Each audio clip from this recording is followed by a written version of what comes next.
When first thought, submit spirit to form matter. Our celestial humanity arrives, awakening from the dream, an inception of our reality. So we live, we love, and then there is music. So we dance, we sing, we pray, we reflect.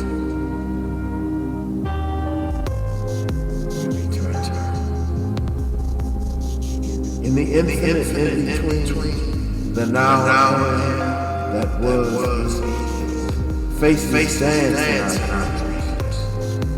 Some familiar, some a Decisions Radio. Cosmic composition. In the irrelevance of this time, we realize the patch of the random abstract, learning the lesson that the brotherhood of man is far more important than the ego of any individual. Imagination becomes the sound of thought, traveling at the speed of art. So we paint on the canvas of our ephemeral encounters with nothing. A masterpiece that lives in the eternity of a child's soul.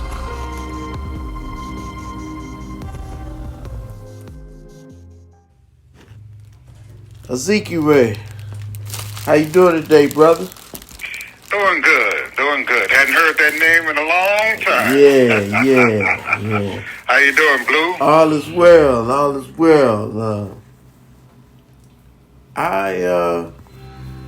I was wondering, being the medicine man that you are,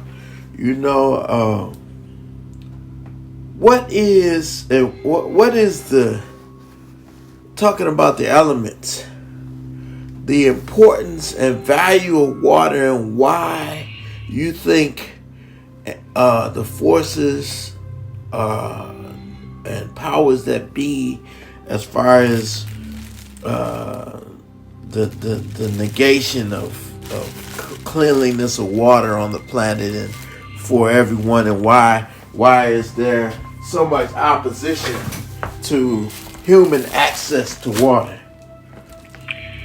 Well, we emanate from the water. If it were to break any one of us down, we're about 80% water, H2O, two atoms of hydrogen, one atom of oxygen, H2O. That's where we emanate from. Millions of years ago. However, whatever your belief is in the creation story, what the scientific view is that millions of years ago there was an electrical spark. That can be through lightning, that electrical spark, or that spark could have been through spirit. But we emanate from the water. When you're studying all of the vertebrates, animals, and humans, and that includes humans that have a spine, it's built on the same pattern. It's built on the same pattern. Now, in terms of water, we need to drink, if you're not in poor health, don't have congestive heart failure, don't have a reason to have a water restriction, you should drink 64 ounces of water per day. So many people say, well, I don't like the taste of water, or I put this in the water. Listen, that's all learned behavior. In terms of the politics of water, holding back water rights, and it's a form of power. That's a form of the abuse of power. Those that have the rights to water, in terms of human history, that's how great nations were built. They were always on the waterways. Because water is a source of food, it's a source of revenue, and it's a source of commerce, it's a source of travel. So in terms of the second part of your question, in terms of the why the rights are being withheld. It's a form of the abuse of power. That's all it is. Just I can't cut it any other way. Okay. Okay. As an element,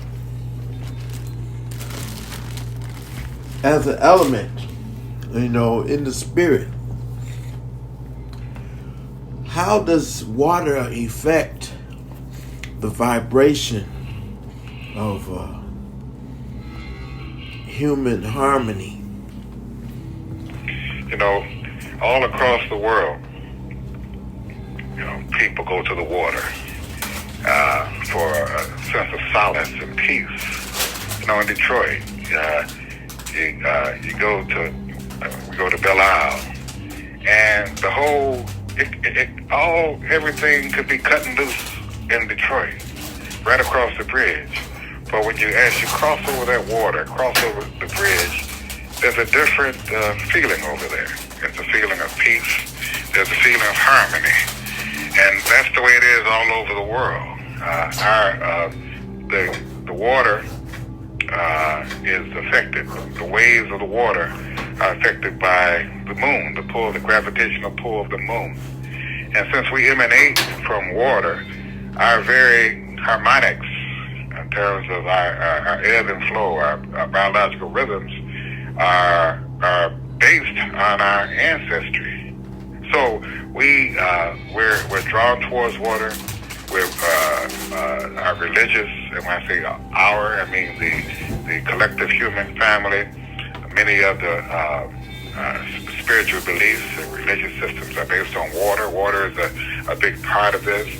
And without water, without clean water, drinkable water that we can drink and not have any problems from, there would be no cogent human life, no sustainable human life, nor would there be any sustainable life at all. So water, not only humans are drawn toward water because of that's where we emanate from. Animals are too. If you look at the Serengeti in terms of the wildebeest and the zebra and the pronghorned antelope, what do they search for? Their whole life is in search of water in green pastures. So they're willing to cross alligator infested waters. They're willing to cross into lion territory where they know a number of them will be brought down, all in the pursuit of water. So when in terms of the human condition, when governments shut down or municipalities shut down water, it's an act of violence. It's an act of violence. And if we're going to just bring it on down to what's going on now, the water shutoffs during a pandemic, where we're already compromised in terms of the spaces in which we live, in terms of being at increased risk because of medical conditions and proximity to other people. To shut off the one life-giving aspect of what everyone needs could be considered to be criminal. That's like shutting off someone's oxygen. And we can only last a few seconds without oxygen. We can last a little bit without water, but not much. We can last much longer without food rather than water. And we know we can't last, or we can't live but a couple minutes with the absence of oxygen. But those three, water, oxygen, and food, those are what life is based on. Thank you. That's very enlightening and true. You know, it's not like, you know, these are things we know, but these are things we take for granted, you know, sometimes, and it's just something that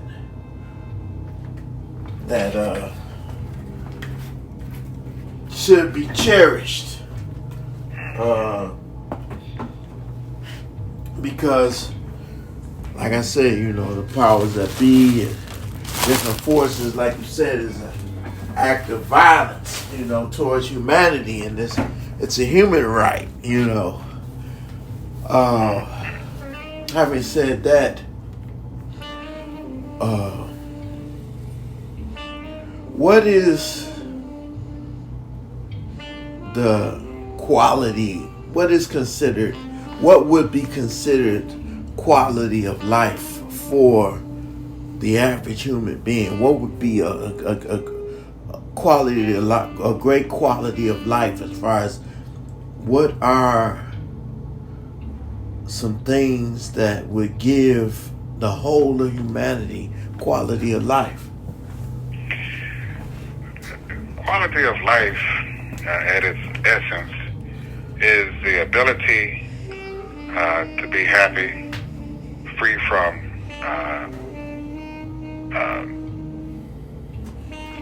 crime, living in a community where the children can play outside and run and play as children used to do, having quality educational systems that are taking into account the cultural heritage of the community in which they serve, and the teachers and the principals and the curriculum reflects that particular community.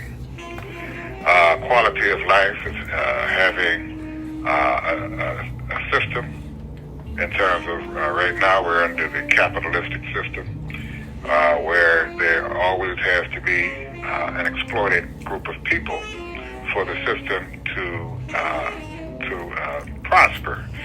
And historically, African Americans have been that exploited group of people in this country. In other countries, it's other peoples, usually indigenous peoples. But in this country, when historians rightfully proclaim that this country was built on the backs of African Americans, any country who has free labor, absolutely free labor, in the form of slavery, freedom to do anything, and an exploitable class of people that by laws that the powers that be enacted keep this group of people an exploitable asset in terms of being exploited. Any country and any system that has to have an exploitable group of people, it can be compared to other civilizations in history. If one were to study the great civilizations of Western Africa, Mali, Songhai, and the great institutions of Timbuktu and the other institutions, one might find that the entire system was not built on an exploitable class of people. If you look at what brought down the Roman Empire, it was the decadence from within. It was the decadence from within. And you go across all of the empires, and if you go to China, the Ming Dynasty, or all the dynasties that they've had for these thousands of years, if you go across the entire spectrum of human history in all these different countries, you'll find that inside the societies that did not flourish or they became decadent for some reason, and they did not continue. So what we see now is not new. It's historically, you can track this if you look at this across history in terms of when a civilization is in trouble. And when a civilization loses its way, when say for instance, Nazi Germany in World War I, World War II, their entire society was based on hatred. And we see many aspects of the same Nazi beliefs now in today's world. And in fact, it's the same dogma, it's the same belief system, and it's descendants of the same people. But anytime you have a system that's based on hatred, the sense of that's based on the exclusion of the other, what you're doing, what that system is doing, is totally disengaging itself from any possibility of being successful, because when you exclude large swaths of the population, not only are you excluding the so-called, in quotes or parentheses, undesirables, but you're excluding geniuses in all aspects of life, whether it be politics, art, religion, science, astronomy rather, all types of geniuses. You're excluding them because you say they don't matter. And so any society that can exclude the most accomplished, or the people that can be the most accomplished, and you exclude it based on your own criteria, then you are doomed to failure, and you will not continue. So the human condition of exploiting the other, exploiting the marginalized, the greatest expression of it, or when I say greatest, I mean the most vicious example of it would be the genocides and the slavery that African Americans endured, or captured Africans endured. But there has also been genocidal behavior in other parts of the world. The Armenians were victims of genocide in the Eastern Bloc nations that don't even exist anymore. There were problems there in terms of the colonialized nations in Rwanda. You had the Hutus and the Tutsis, where the colonists put the group that had the fewer numbers in charge of the group that had the larger numbers in terms of population, and you had ethnic cleansing. So ethnic cleansing has occurred multiple times in history, and recently it's been mostly all of the time is due to engineering of a particular elite class that wants to keep control by having those that it seeks to control fight one another. Interesting. So, having said all that with the issues on the planet and the quality of life that it is, and the problems and challenges that we all face, how do you think music plays a role in all of this? Music is just, in my opinion, has the same harmonic as the water. Certain types of music are relaxing, some are arresting, some is exciting, some will put you to sleep, some will make you contemplate, some will make you marvel at the mastery of the musician or the vocal artist. But in its essence, music changes a person from where they were before they listened to that particular style of music to where they are after and during the experience of listening to music. So when people say that music is a universal language, it is.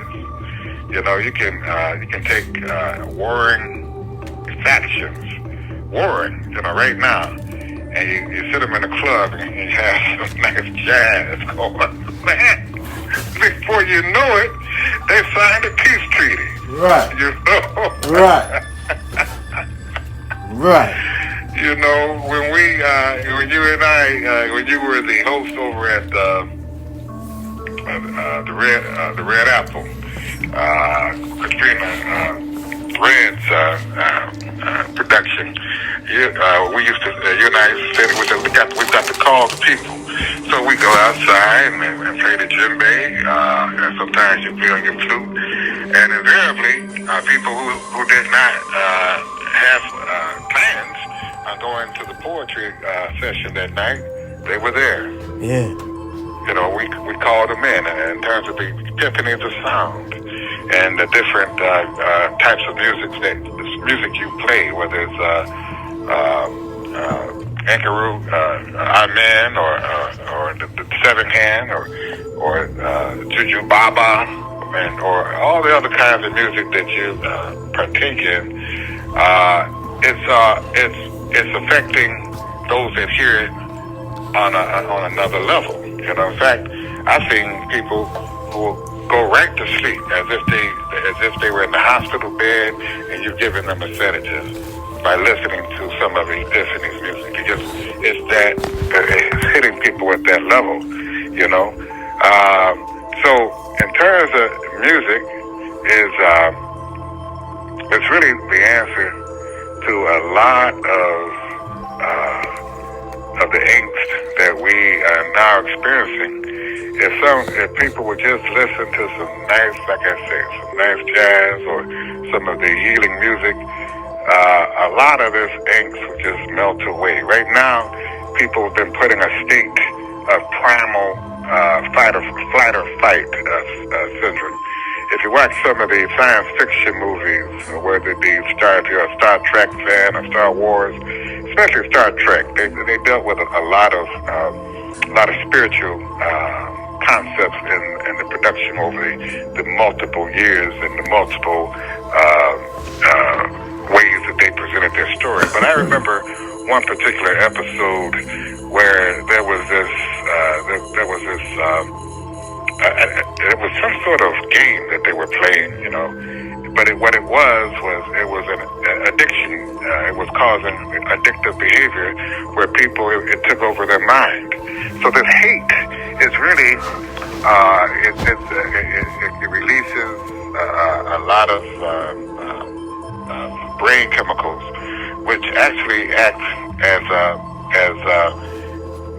more or less like an opioid. It gives them a certain high, a certain sense of power, and then they become addicted to it. So a hate is basically a tool used to control people. Rather than a physical drug, they use the drugs that, or the biochemicals in a person's mind to bind them to a certain thought pattern. And hate is used as a vehicle. Adolf Hitler used it. Joseph Stalin used it. A lot of dictators used it. And the recent example of a dictator or a dictator to be use it and continues to use it. It's a means to control the masses. Just like Mao Zedong said that religion was the opium of the masses. Well, hate is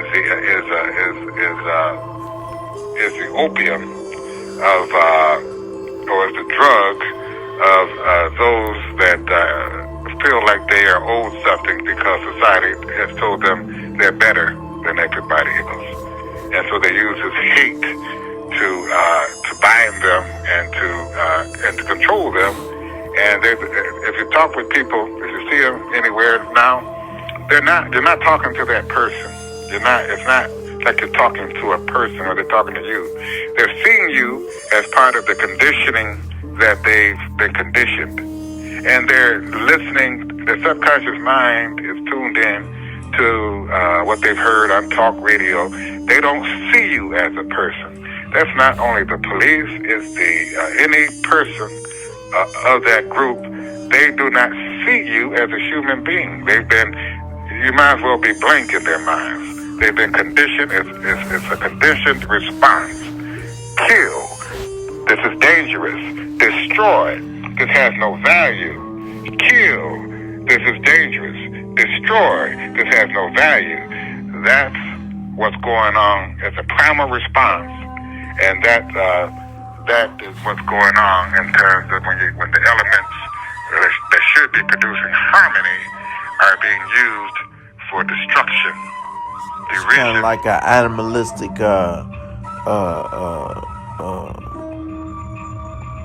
evolution, you know, where you just doing stuff to survive, so that you can you really, your instincts lead you to your survival instincts kick in, to where you realize that, you know, or you realize your own mortality or potential mortality or even the unknown, and so you try to engorge in life in such a way that you think you have no tomorrow.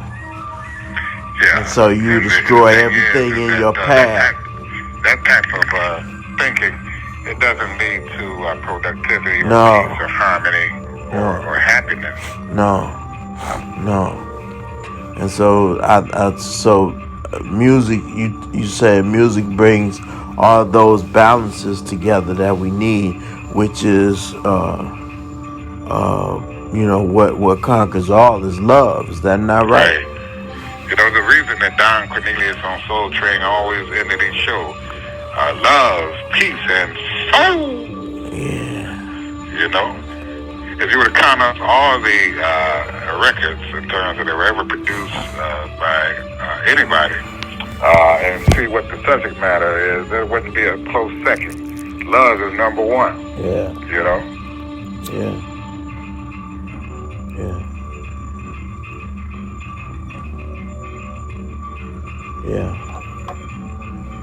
So tell me about the Arbor Lune.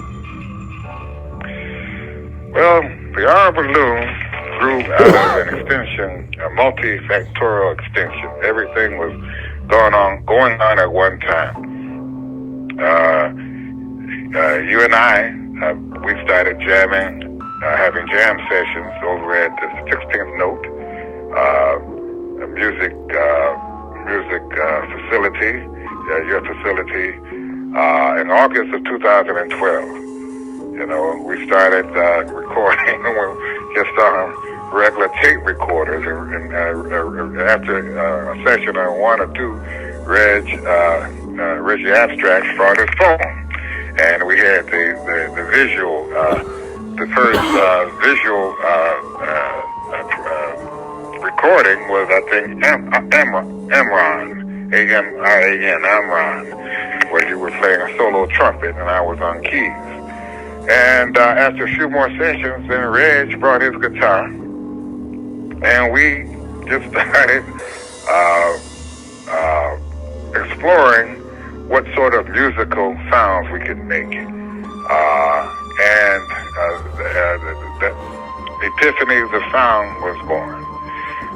Now during this time, now this was 2012, so during this time, I played djembe, which I started playing actually as an offshoot of Cafe Mahogany. And I really started playing that one day when Brother Millard, he's an ancestor now, he just passed recently. God rest in power.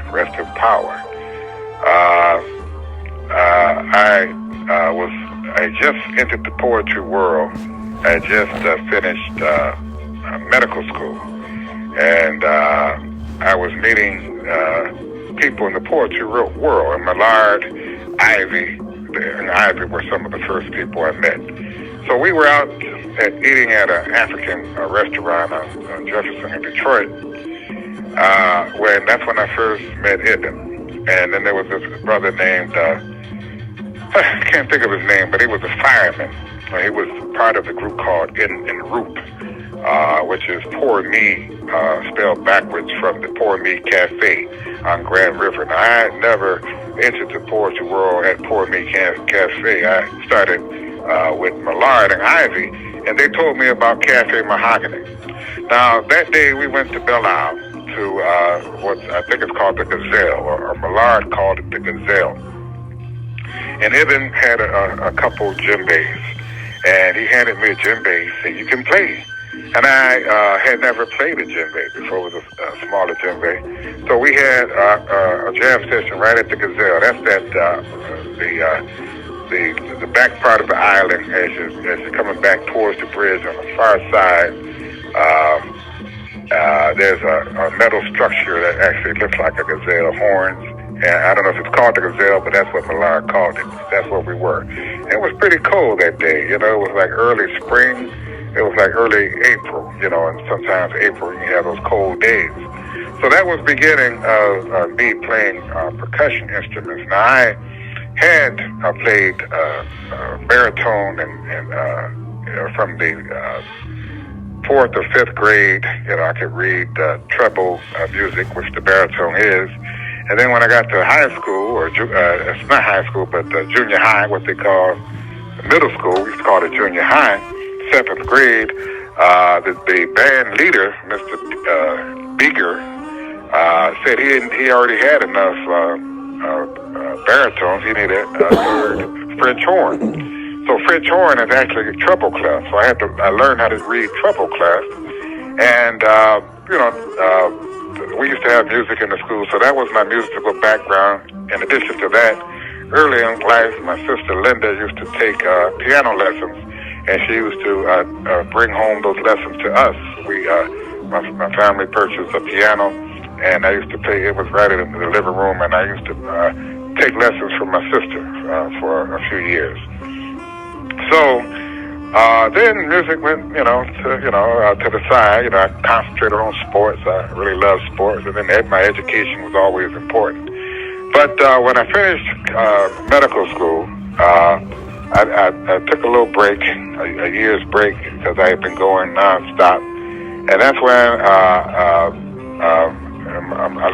I met Millard and Ivy, and Steve, who was a fireman, who was part of En route. Steve was his name, or is his name. And he told me about Cafe, and they told me about Cafe Mahogany.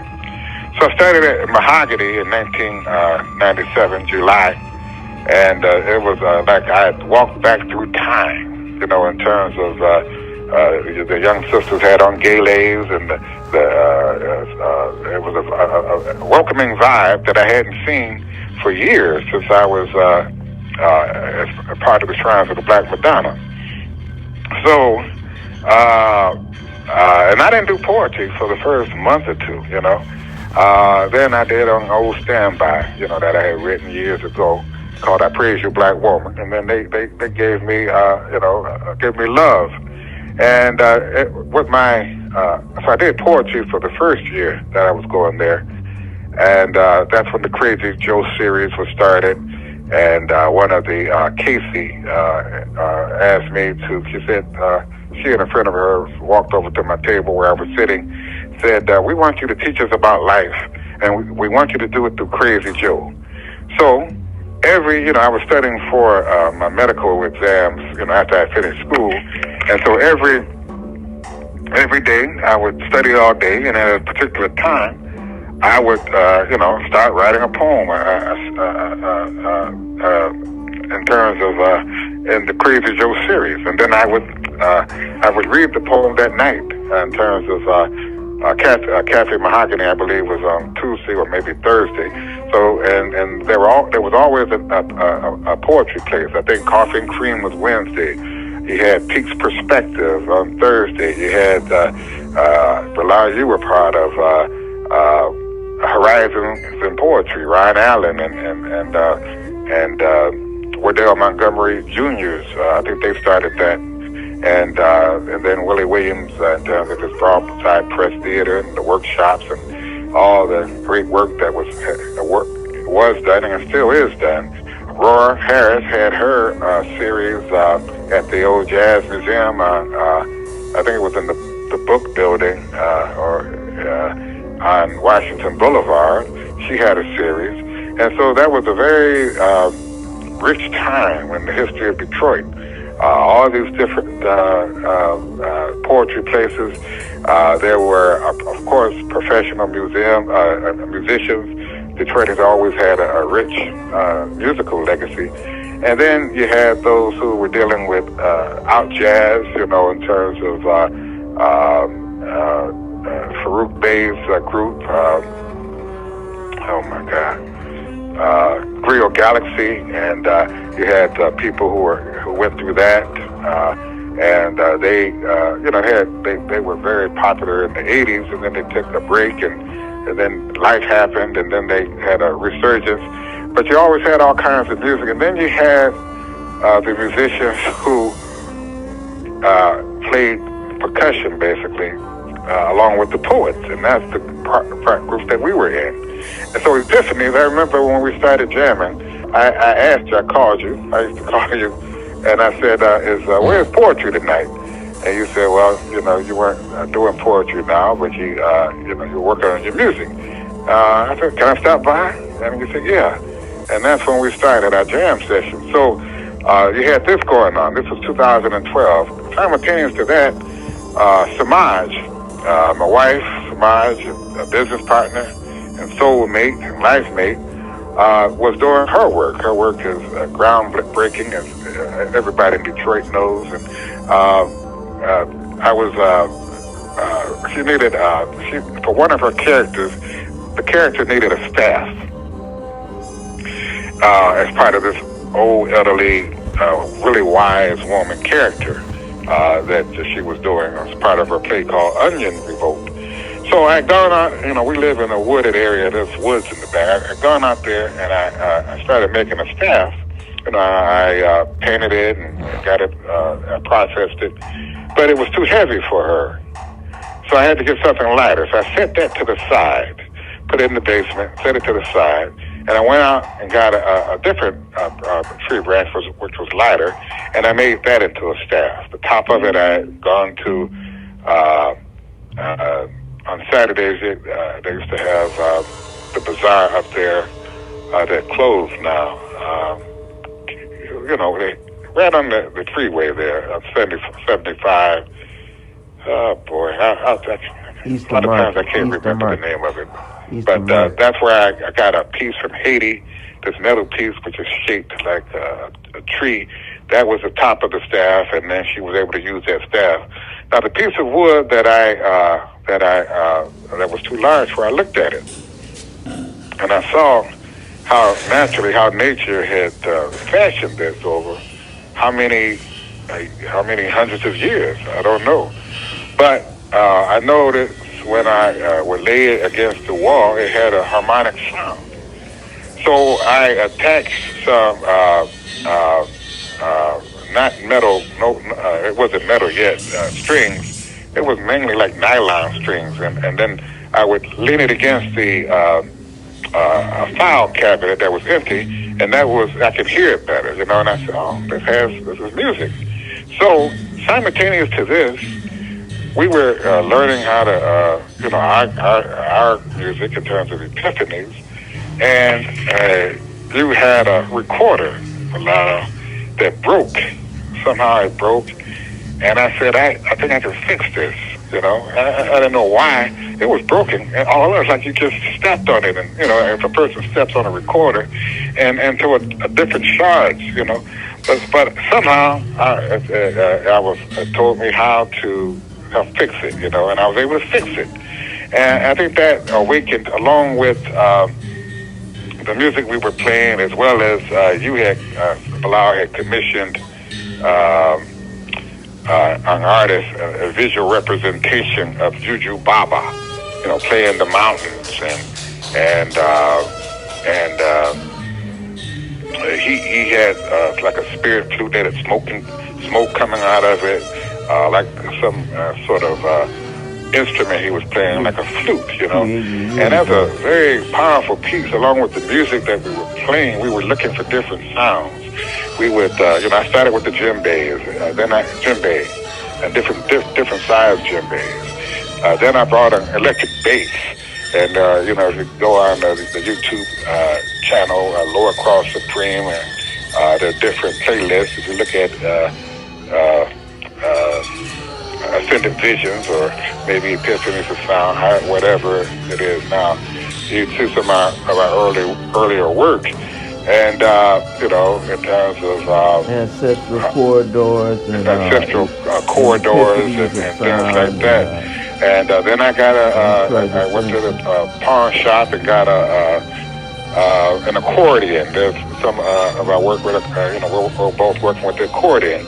Then I got a recorder myself. We're looking for different sounds. And the chimes, playing my congas, different blocks, and we're always looking for a different sound. So we all three of us played different instruments, you would play the trumpet, the muted trumpet, the cornet, the pocket trumpet, the saxophone, the tenor saxophone, the alto saxophone, the zaffoon, which has an entirely interesting story behind it, how that was created by this Hawaiian brother all to itself, the zaffoon, and very popular in music. Banjo, the zither, or what they call an auto harp, looking for a different sound. So this is all in this context. When I say it's multifactorial, a lot of things coming together.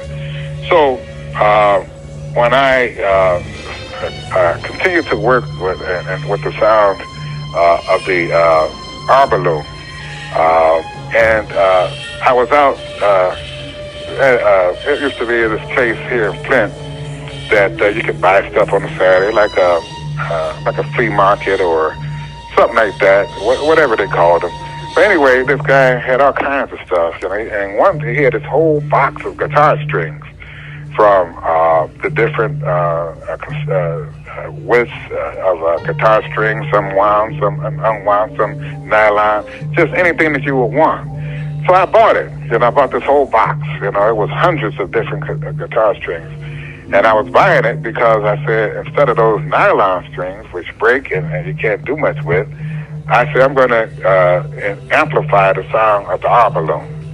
So that's what I did, and that's when the sound really was projected, and the Arbor Lune started. It's been described as a lot of different ways, soul tones, or it goes right to the core, or coming from a different dimension, things like that. It's a celestial instrument. Being a celestial instrument, but that's how it developed, and I started jamming I continued jamming rather than the djembe with the Arbor Lune. I had to find out the sounds, and I continued to work with Samaj, and then I used to, as part of her program, she would have solos for me to do as part of her shows that we used to do at the African Museum, along with Mother Anea. Dr. House, Gloria House, asked me to accompany her with the reading when she unveiled her book, Medicine, at the museum. She asked me, and other musicians, but I was part of that grouping that in terms of her unveiling her book. Het was dancing on there, and Dr. House, she organized it where she was off stage reading, and those sounds that you hear, in terms of if you ever go to the museum's website, that's the Arbor Lune. I'm off to the side on stage, and then she had her whole program, and she had the musicians there who were at the other part of the shows, who did accompany her, in terms of the bass player that was a part of Creole Galaxy. You had the sister that plays bass, who's in Straight Ahead and is a musical icon in Detroit. Dr. Hayden, Marion Hayden. Yeah. You had this younger sister who, a newer sister, I don't know her age, but she was on cello. I don't know her name, but she was a professor actually at one of the colleges, and she was a maestro on the very accomplished and well known and accomplished on the cello. You had other musicians. You had a brother from the guitar player who's he loves his chosen area of music is Rastafarian music. Oh, Ras Kente. Ross Kente was there, and you had a drummer. I didn't know. I didn't know the drummer. Of course. But and then since then, I've gone on to trademark the Arbor Lune. I just got the official designation actually a couple of months ago, and you can hear the Arbor Lune and pieces like Deep Space Vibe or Sons of Ra, and other pieces from Epiphanies. You can also see it on let's see, Samaj and Dr. Brown. There's a YouTube channel that there's an Arbor Lune solo there in different places. But what I'm doing with the Arbor Lune now is actually expanding the lineup. You know, I always give it it takes about, I'd say, a year to perfect any one Arbor Lune, because it's based on the tree branch, the shape of it, and some branches are thicker than others. Sometimes you have to drill holes in this to get harmonics. There's all kinds of things that go into it. But the end result is, we're in this pandemic, and I'm sure looking forward to when we go live in terms of, right now, nobody can really be in person. But when we go live, and looking forward, because the music always was very healing for me personally. Yes, sir. And so that's my recollection of the Arbor Lune. Yes, sir. I'm looking forward to that as well. That's going to be amazing. While I was doing this, touching base with everybody, a lot of times, you put out a lot of work. I put out enough to cover my interpretation of that dimension of time, and so I said, you know what, this could go on forever, so let me go back and capture the moments that happened that I was describing in the piece that I wrote, So, traveling too fast of a speed, as far as thought and whatnot, and I wanted to catch up with this reality before I go too far in the future. So, that's why I say, Epiphanies of Sound has really been an interesting and intriguing experience. And I hope it continues to do that, because it's always innovative, and we always want to jam or whatever, but when we do it, be right, perfect when it comes on. So now with the pandemic and everything, and everybody sheltering in place for the most part, and everybody's experiencing a new virtual reality,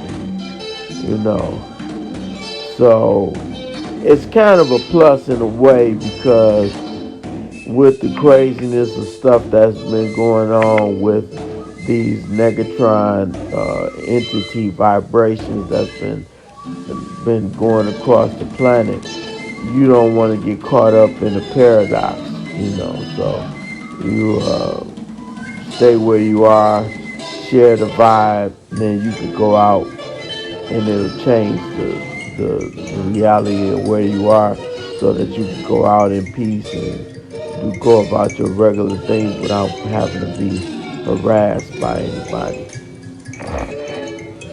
And that goes for everybody. Nobody wants to live in any kind of Gestapo kind of reality or whatever. Not even the people who think they want to do that. No, when they think they want to do it, they think again, and they're like, nah, I don't want nothing to do with that, because that means everything you put out comes back at you. So most people these days are like, you know what, I want everybody in a fat Cadillac. That's how most people are thinking now. They want everybody most of the healers are thinking like that, as far as that, not necessarily that literal metaphor, but that kind of well-being. They want everybody to be happy for the most part, and some people say, well, everybody can't be happy. Why not? Why not? Why not? It's always a way to resolve the issues of the cosmos. And we live in a Because bountiful, unlimited universe. yes, There's no limit on it, other than the limit that people themselves put on the universe. exactly. Because we're all celestial beings, and then when we connect to that, we'll be liberated beyond just walking the earth. You know. Yeah. So what do you have a piece you would like to share, or anything at the end of this?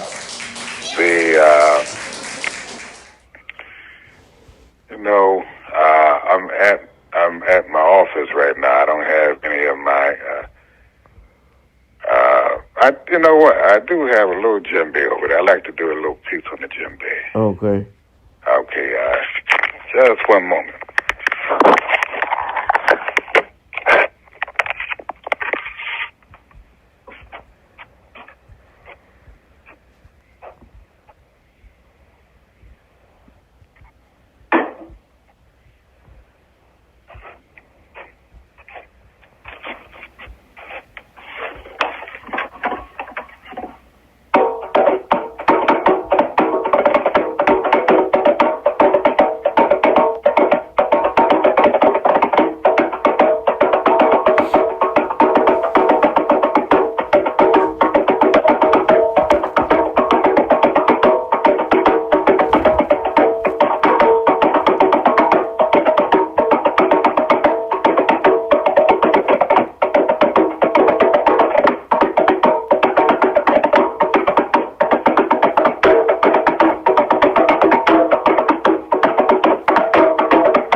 Yes, sir.